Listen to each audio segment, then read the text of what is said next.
பரிசுத்த வேதாகமம் புதிய ஏற்பாடு 1 தீமோத்தேயு 6ஆம் அதிகாரம். தேவனுடைய நாமமும் உபதேசமும் தூஷிக்கப்படாதபடிக்கு அடிமைத்தன நுகத்திற்குட்பட்டிருக்கிற வேலைக்காரர் யாவரும் தங்கள் எஜமான்களை எல்லா கனத்திற்கும் பாத்திரரென்று எண்ணிக்கொள்ள கடவர்கள்.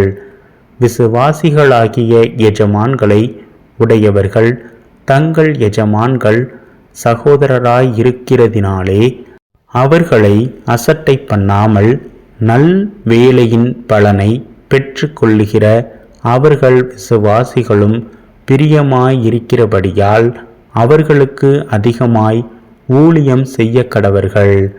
இந்தபடியே போதித்து புத்தி சொல்லு. ஒருவன் நம்முடைய கர்த்தராகிய இயேசு கிறிஸ்துவின் ஆரோக்கியமான வசனங்களையும் தேவ பக்திக்கேற்ற உபதேசங்களையும் ஒப்புக்கொள்ளாமல் வேற்றுமையான உபதேசங்களை போதிக்கிறவனானால் அவன் இருமாப்புள்ளவனும் ஒன்றும் அறியாதவனும் தர்க்கங்களையும் வாக்குவாதங்களையும் பற்றி நோய் கொண்டவனுமாயிருக்கிறான். அவைகளாலே பொறாமையும் சண்டையும் தூஷணங்களும் பொல்லாத சம்சயங்களும் உண்டாகி கெட்ட சிந்தனையுள்ளவர்களும் சத்தியமில்லாதவர்களும் தேவ பக்தியை ஆதாய தொழிலென்று எண்ணுகிறவர்களுமாயிருக்கிற மனுஷர்களால் உண்டாகும் மாறுபாடான தர்க்கங்களும் பிறக்கும்.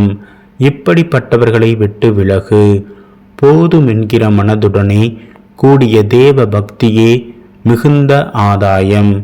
உலகத்திலே நாம் ஒன்றும் கொண்டு வந்ததும் இல்லை, இதிலிருந்து நாம் ஒன்றும் கொண்டு போவதும் இல்லை என்பது நிச்சயம்.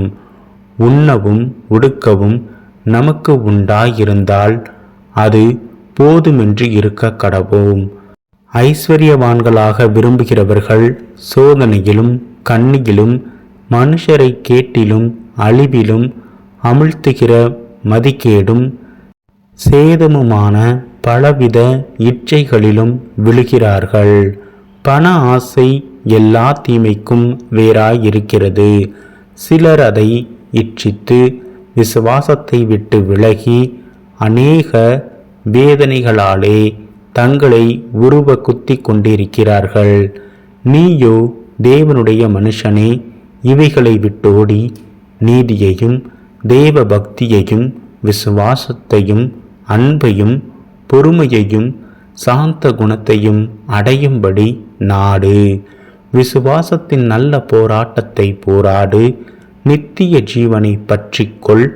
அதற்காகவே நீ அழைக்கப்பட்டாய்.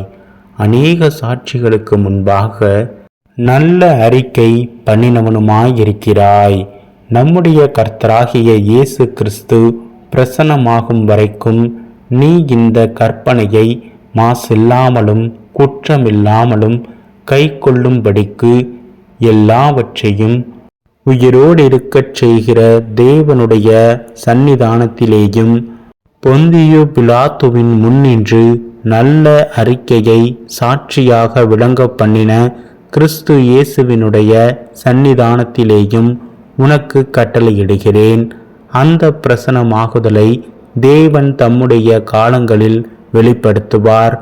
அவரே நித்தியானந்தமுள்ள ஏக சக்கராதிபதியும் ராஜாதி ராஜாவும் கர்த்தாதி கர்த்தாவும் ஒருவராய் சாவாமையுள்ளவரும் சேரக்கூடாத ஒளியில் வாசம் பண்ணுகிறவரும் மனுஷரில் ஒருவரும் கண்டிராதவரும் காணக்கூடாதவருமாயிருக்கிற அவருக்கே கனமும் நித்திய வல்லமையும் உண்டாயிருப்பதாக. ஆமீன். இவ்வுலகத்திலே ஐஸ்வர்யமுள்ளவர்கள் இருமாப்பான சிந்தனையுள்ளவர்களாயிராமலும் நிலையற்ற ஐஸ்வர்யத்தின் மேல் நம்பிக்கை வையாமலும் நாம் அனுபவிக்கிறதற்கு சகலவித நன்மைகளையும் நமக்கு சம்பூரணமாய் கொடுக்கிற ஜீவனுள்ள தேவன் மேல் நம்பிக்கை வைக்கவும் நன்மை செய்யவும் நற்கிரியைகளில் ஐஸ்வர்யவான்களாகவும் தாராளமாய் கொடுக்கிறவர்களும் உதாரண குணமுள்ளவர்களாயிருக்கவும்.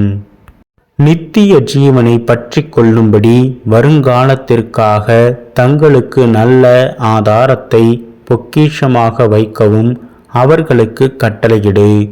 ஓ தீமோத்தேயுவே, உன்னிடத்தில் ஒப்புவிக்கப்பட்டதை நீ காத்து கொண்டு சீர்கேடான வீண் பேச்சுகளுக்கும் ஞானமென்று பொய்யாய் பேர் பெற்று இருக்கிற கொள்கையின் விபரீதங்களுக்கும் விலகு. சிலர் அதை பாராட்டி விசுவாசத்தை விட்டு வழுவிப்போவார்கள். கிருபையானது உன்னோடே கூட இருப்பதாக. ஆமீன்.